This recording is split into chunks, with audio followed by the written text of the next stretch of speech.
अस्सलाम वालेकुम ګرانو کتونکو national e academy ته په خیر راغلی. نن به موږ د 9th کلاس د بایولوژي فرست چپټر فرست ټاپک انټروډکشن ټو بایولوژي سټډي کوو. په دې کلاس کې به موږ د بایولوژي تعریف کوو چې بایولوژي څه ته وایي. Word origin biology. The word biology is the combination of two Greek words. د biology د لفظ د دوا یوناني ټکو مجموعه ده چې یو دی بایوز او بل دی لوګس. بایوز وای لایف ته او لوګس وای سټډي ته. د بایولوژي ساده او آسان ډیفینیشن به د دې ټکو پرانا کې موږ داسې کوو. The study of life or living organisms is called biology. د ژوند یا د سالرونکو مطالعه ته بایولوژي وای. بس living organism څه ته وای؟ جاندار څه ته وای؟ جاندار هغه سيزونه دي په کوم کې چې د لاندینی خصوصیات موجود وي. یعنی جاندار چې دي دا به د سیلز نه جوړي، د دیو وجود به د خلیو نه جوړ وي. جاندار چې دي دوی به ریسپایریشن کوي. ریسپایریشن هغه عمل ته وي په کوم کې چې خوراک ماتيږي او دا غینه انرژي جوړيږي.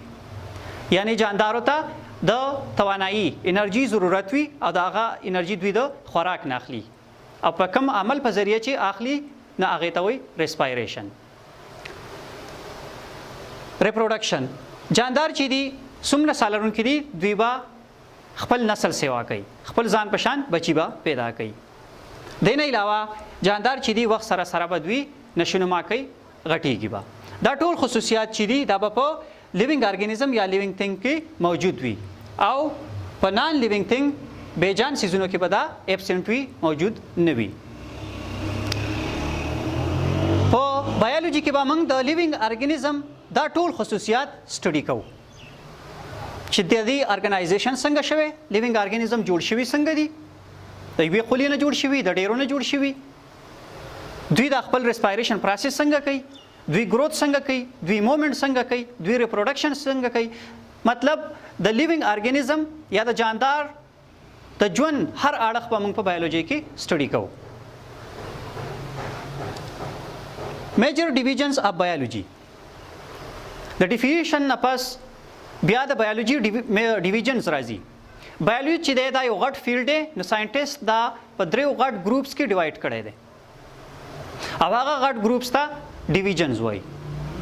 نو د بایولوژي درې غټ ډیویژنز دي، هغه دي زوالوجي، باټني او مایکرو بایولوژي.